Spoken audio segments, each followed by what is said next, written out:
3.5 years ago, I was at Domino's, just about to finish university, delivering pizzas, trying side hustles, thinking and really stressing, what am I going to do after university? Get a job, start a business, who knows? But I wanted to make money. I stumbled across the business model of dropshipping, and yes, I did $3 million in sales over the last 3 years, and I actually exited my company for a big cash amount, which no one talks about on YouTube. When I found this, I was a complete beginner. As you can see in this photo, in my Domino's outfit, a very normal guy, and I managed to make it work. This business model is viable and it is true. We are currently in Bali. I just landed again. This is the setup, and I'm living my dream that I wrote down in my notebook 3.5 years ago. And what I'm gonna reveal to you in this video is how I did this, which you can repeat today. I want to dive into the results of my store so you can see the statistic. I've done £2.7 million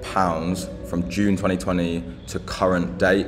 This is probably like $3.2, $3.5 million. I haven't done the conversion, but it is over $3 million. We've got a 0.5 conversion rate, so this is actually lower on the Shopify scale, but this is a higher ticket e-com store. The average order value is like £321, pretty much $400 or above that. Generally, what you see on YouTube is people doing short, quick, trendy stores. This store was built over 3 years. We scaled it, we hired a team, and we exited. The long and sustainable way of growing and doing dropshipping and building a brand is a lot better, and that's how you actually make real cash flow. So I'm gonna show you my strategy that worked for me. Get your notepad out, get your pen, and listen to this directly. Take a seat, because I highly advise. This is valuable. If you're not listening to me, you're making a mistake. This is free information. I have a free Discord below. I'm doing free live weekly calls. If you want to get involved, feel free. I'm doing this in my spare time, maybe every other week, we'll see. But get signed up and join that today. So how did it all start? So as you see, there are dropshipping gurus. They are popping up every day with people doing crazy results, and it seems like the new norm. I started 4 years prior to this e-commerce brand I built. I started with action, and I never actually watched a course. I didn't even know what dropshipping was. I didn't even know what a guru was. That is not how I learned. I stumbled across this by just taking action. When I was at university, I always wanted to start a business. My brother came up to me and he started a jewelry brand, and from there I was like, oh cool, that looks super cool. I was super impressed by it. A website, some jewelry, and you could just sell it. I was like, right, I want to do this, but I'm going to put my own spin on it. So I designed my own jewelry. I was into skating, I was into raving. I just used common sense and intuition on how I can get this started. So the first thing I Googled was, how do you build a website? And I built the store on Wix, and then I Googled jewelry manufacturers. They were from China, and I designed my own custom jewelry. I literally sent them pictures of other companies' jewelry and took different parts of things and said, can you please put this together? And we would make a mock-up, and we put the brand in. That was called Sovereign Collective. Super proud of it. I ran that business for 4 years throughout uni, just doing basic influencer marketing, where you just send product to people. I was sending it to skaters and they would market the brand. Never knew about paid ads or anything. We're doing about 40K a year, probably unprofitable, break even. But I spent 4 years learning and creating skills. We moved to Shopify, then I got into paid ads, and that is a big story for another day. But that is how I got started. I never watched these gurus, like these people selling courses. It was just pure action and pure learning. Like, I sell a course, but you can learn everything on the internet for free. It is out there, it is doable, and action is the most valuable skill. So how did I stumble across dropshipping? So this is the importance of like speaking to people about what you do. I was always talking about what I was doing, like selling the jewelry to people, friends, university students, and someone told me, oh, you know, you can just like do other ones, use this site called Orbolo, which isn't actually about now, and you can do dropshipping, so you don't have to order in bulk, because the biggest problem for the jewelry brand is you have to pre-order stock. It took 3 months to come, and then you could sell it, but then you got to buy more stock again, so it's really hard to get the momentum going. So this guy was like, yeah, you can do drop shipping, run ads, collect the cash, and then ship direct from the manufacturer. So that removed one of the biggest bottlenecks that I had in the jewelry company. So fast forward, I finished university. I was sleeping in my mate's spare room for free, I think. I appreciate that. And I had no clue what to do. My mates were going to work. I was sat with a laptop working at Domino's, not having a clue what to do. All I know I wanted to do was start an online business, and then I chose and stuck with dropshipping. So I took my friend's advice and I went from there. So now we come to the big question: how did I create the winning dropshipping brand? And the first thing I had to do was understand the dropshipping model. So I've described that in a flow diagram, and it's super simple. I'll just go over it super quick. So basically, you have a website, sales funnel, or a product. You sell that product with traffic. How can you get traffic? Google Ads, Instagram, Facebook, TikTok, Snapchat, Pinterest, through paid ads or organic posting. You basically have to turn that traffic into a sale. If If you don't get the sale, you can basically use emails or SMS marketing to get the sale later on, or you do some delayed retargeting where you do paid ads to retarget customers that you've been on your website. So I learned this and understood that dropshipping was this, and by the end of the 3 years, I built a 7-figure operations company structure that enabled me to exit it. And this is what it looked like. Right here, I'm gonna dive into the complete structure of what a 7-figure dropshipping brand looks like, of all the operations. This is valuable. So at the top, obviously you've got shareholders, directors. There are main components of the e-commerce business. That is marketing, products, website fulfillment, and customer support. That is it. It's a very easy business model. There's just a lot of components in these main components. Within the marketing, you can produce revenue of content, media buying, social media management, email, SMS, and these are the sub-niches. Products, product research, cost calcs, packaging, listing products. Then you got the stuff under website, fulfillment, and customer support. As you can see, this is what I ended up at the end of the 3 years, and this is what enabled me to scale to extreme heights and actually exit the business. So I'm gonna break down the general process of the steps on how you do this. Number 1, find a product. Number 2, choose a marketing angle and branding, build a Shopify website, create content such as images or video ads, and then you're gonna test the product and the content on paid media buying channels or organic. It's that simple. There's literally 5 clear steps. So let's get into this and let's get into step 1, how to find a winning product. So finding a winning product is actually a lot easier than most people think. There's loads of paid tools, there's loads of things you can use. The key things to find a successful product is spotting a good opportunity. You need to understand the market and choose evergreen niches and get a good product market fit. If you get a good product market fit, everything else will come. You can learn the rest. But if the product sells, it is a lot easier. To spot an opportunity, you basically need to find and look at what is working in the market, what are the consumers looking for, and you need to place your product and market angle in a position where people would be looking to purchase. You're probably thinking like, right, why are people going to purchase off you straight away when you're a brand new company, you've got no followers, etc. That's why you need to position it with a key marketing angle. So you can choose sub niches of an evergreen niche. You need to give people a reason to purchase off you. Urgency, marketing angle, branding, the type of content, solving a problem, anything like this will give it a clear indication and people definitely purchase a lot easier. So when I found my product, I was scrolling through the feed and I'm always looking at ads. When you're looking at an ad on Instagram, Facebook, TikTok, look at the likes, look at the engagement. These are clear indicators of how long the ad's been running. Has that company spent a lot of money on the ad? And if a company spent a lot of money on the ad, they must be making profit, unless they're crazy, right? Just spending loads of money and throwing it down the drain. Realistically, most ads that have been going on for a long time are profitable and are making money. So if you're scouring the internet and you find these ads, you have got the indication, right, this company's making money, and then you've got to look, is there any opportunity? Have they got bad branding? Have they got bad content? Are their products not that good? Could the products be improved? And you need to ask these questions, think, right, what can I do to make this better? Could I make this work in a different way? For example, there is a product going around at the moment, a mushroom coffee. About 5 different companies sell it, but they all do their own marketing twist. So the market is big enough for everyone, but there's different sub-niches for the same product. So one company called Lifecycle, they're marketing the product with mushroom drops. It's more of a lifestyle brand. Then you've got a company called Space Goods. They're more of a nootropic, psychedelic sort of branding. There's a third brand called Dirty World. They're more like informational, educational, teaching about health and wellness. So that's how you can differentiate yourself in the market. And that shows the importance of choosing a market that's generating money. So like the mushroom coffee, the nootropics, it's a big market. There's a certain amount of buyers in the market, but there's multiple pieces of the pie. And that's why spotting opportunity and choosing the right market and getting the product market fit is super key. When I did this, I did it organically, but I'm looking at, right, what tools could help and make this a lot easier. And for me, the key thing was finding a good video ad of competitors. I found a tool, it's called Minia, and you can basically put in filters and search for ads. So if you can look at ads and what's going on, you can sort of get a feel what's going on in the market, what are people buying, what are companies trying to sell, and that's a good place to start. So I'm gonna look for ads in the last 3 months, really. I want a longer period of time, because if an ad's been running for longer, it's definitely got better results. For countries, multiple types of dropshipping. You've got USA dropshipping, EU dropshipping, UK. Best way to do it, if a product is working in the United States, it's replicatable in EU, UK, anywhere.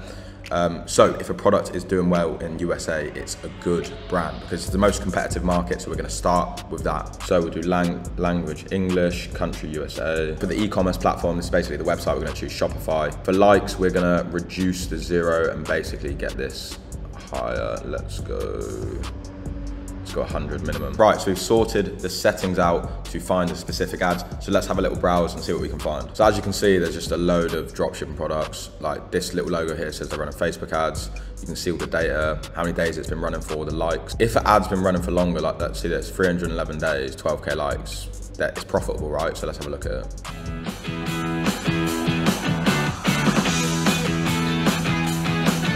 Right, I'm gonna stop that ad there because it looks terrible. The product also looks terrible, so I don't know how it's been running for that long. If it's profitable, that's crazy to me. I really don't advise selling products like these super gimmicky, super low profit margins, and you're probably gonna get loads of refunds. So if this is profitable, that's crazy. Like a product like this, I don't see any long-term sustainability in it. Like if it does work, it's gonna die out. And again, low profit margins. So that could be an anomaly. Right, so I've just found an ad that I've actually seen popping up on my feed, and I'm pretty sure this product's doing well because loads of people are selling it. It's kind of a medium ticket. It's the ice bath. It's trending at the moment. It's a product people want. People are going into health and wellness, and ice bath saunas are popping right now. You can probably see this on Google Trends as well. But I've just seen this ad, and I've seen this pop up all the time, and this actually software is confirming it, that's making money. This ad's been running for 117 days, got 14K likes. That is an indicator that this is a profitable ad, and let's have a look at it. And I think it's super replicatable. So I actually spoke about this product in one of my how to find a winning product videos, and this software just confirmed it again. They've got a profitable product, and I think there's a key opportunity here, which I spoke about before, is this content is terrible. It's super basic. It looks like it's been ripped off someone or downloaded from someone. It's very monotone. There's no real human feel to it. So this content could be improved. So this could be an opportunity, right? So you see a winning ad, you see a product that's doing well, but the opportunity is, right, their content isn't very good. So how could you step up the content? What you could do is you could send the product to an influencer, to someone who is very good on camera and talking in the video face to you like their daily routine, and it could be lifestyle content, and it could be a lot better in Instagram Reels, TikToks, Shorts, and you could really add a personal feel to the content and add a face to it. This increases trust and will increase conversion rate. So that's one way you can improve this product. So you could replicate the store, brand it better, make better content, and you'd probably even outcompete these guys. That's an opportunity, and that's finding a winning product. So that is what I did, and that was the process of how I found a winning product for my store. I was super happy with this app. I put a link in the description. They've got 20% off. Finding ads is one of the key features that you need to do when you're finding a product. So yeah, click the link, get this offer today, and start cracking on with finding your products. The next stage is building a Shopify website. I highly advise to make sure the store is branded. In this video, I'm not going to go too much in depth because Shopify is a plug and play app. It's very easy to learn. You can just Google search, YouTube search, how to build a Shopify store. You set up the account, go through the processes, the policies, the legal, set up the landing page, set up the home page. The key things I would advise is your branding colors, your logo, keep it simple. Usually for your branding colors, free, black, white, and a brand color, blue, green, or something. Keep it simple, don't overcomplicate it. Things I could advise for at scale, I would always use a paid theme. Impulse is one of my favorites. If you want to make websites or you can't figure things out, I would hire a developer. These are super cheap. You can get them on Upwork. Just look up Shopify developer. So if you want to do custom coding, and that's pretty much it. Very easy to learn, plug and play. It's a very simple website. It's built for beginners. So don't stress about that too much and just get stuck in and take action, and you'll know what to do. I've got a link below if you want it for $1 per month. You can check that out if you want. Step 3, this is testing the product. So we found a product, we built a website, we've chosen the branding, and now we need to test the product. So what we need to do is we need to create some content. So there's multiple types. You've got image ads, video ads.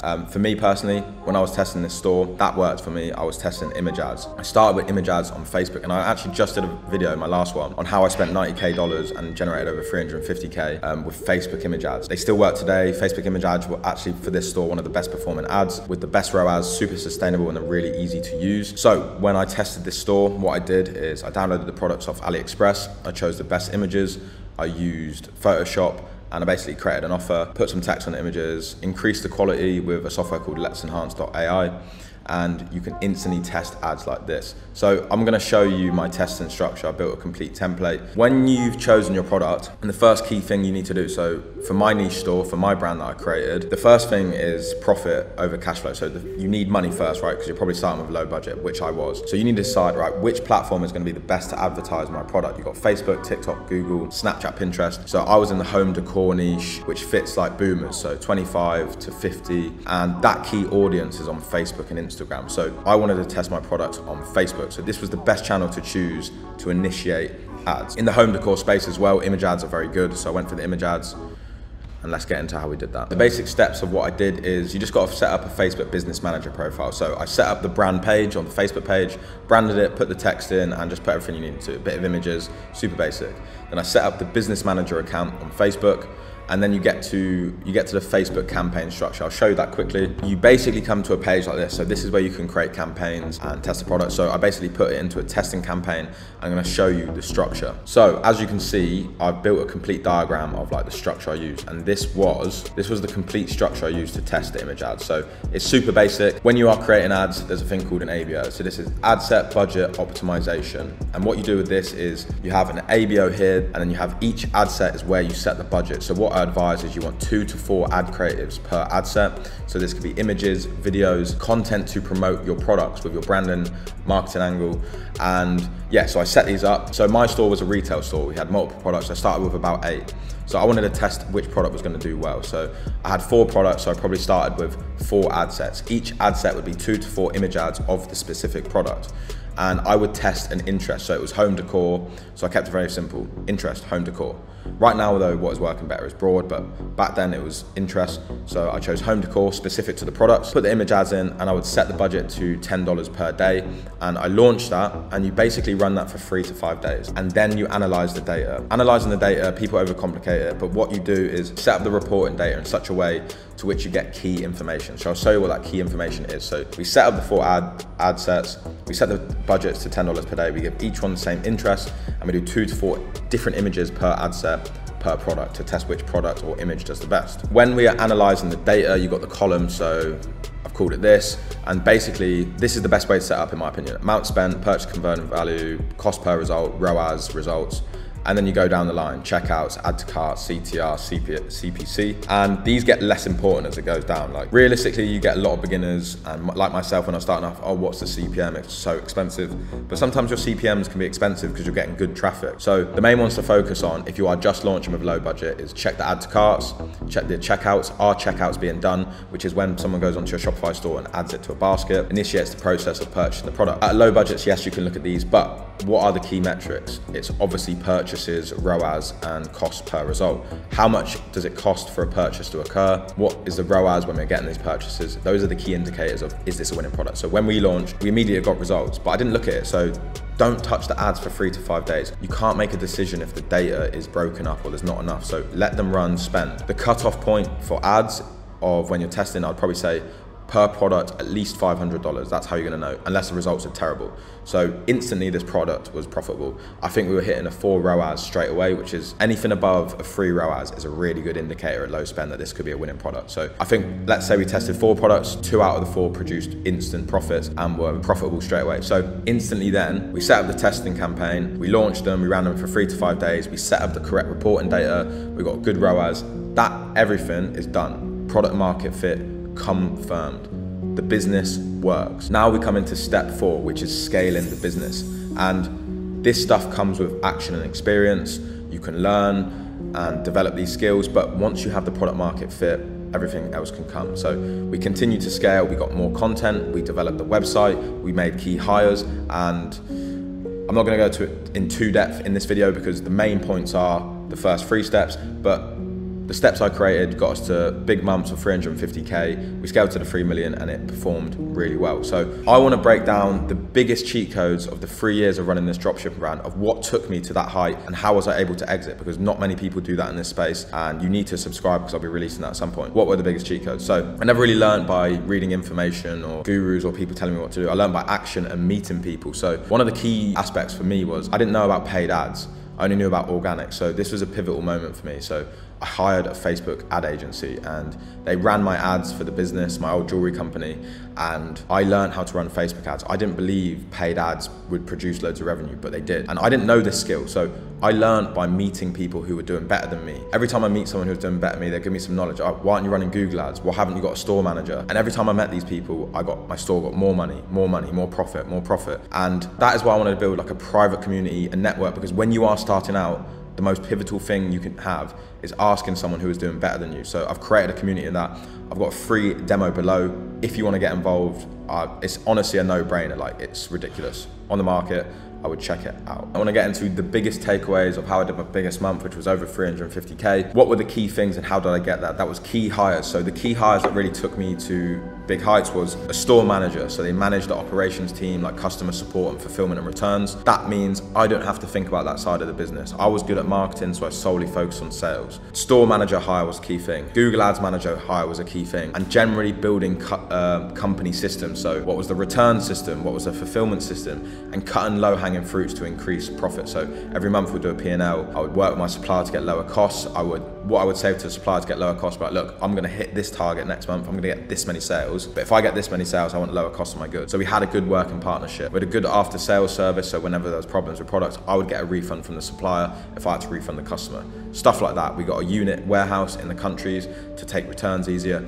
and general stuff like this. Also, I highly advise hiring people who are better than you in specific fields. Peace and love, guys. I hope that video helped. Quite a lot longer than what I usually do, but I hope you got some value. Like and subscribe. Peace and love.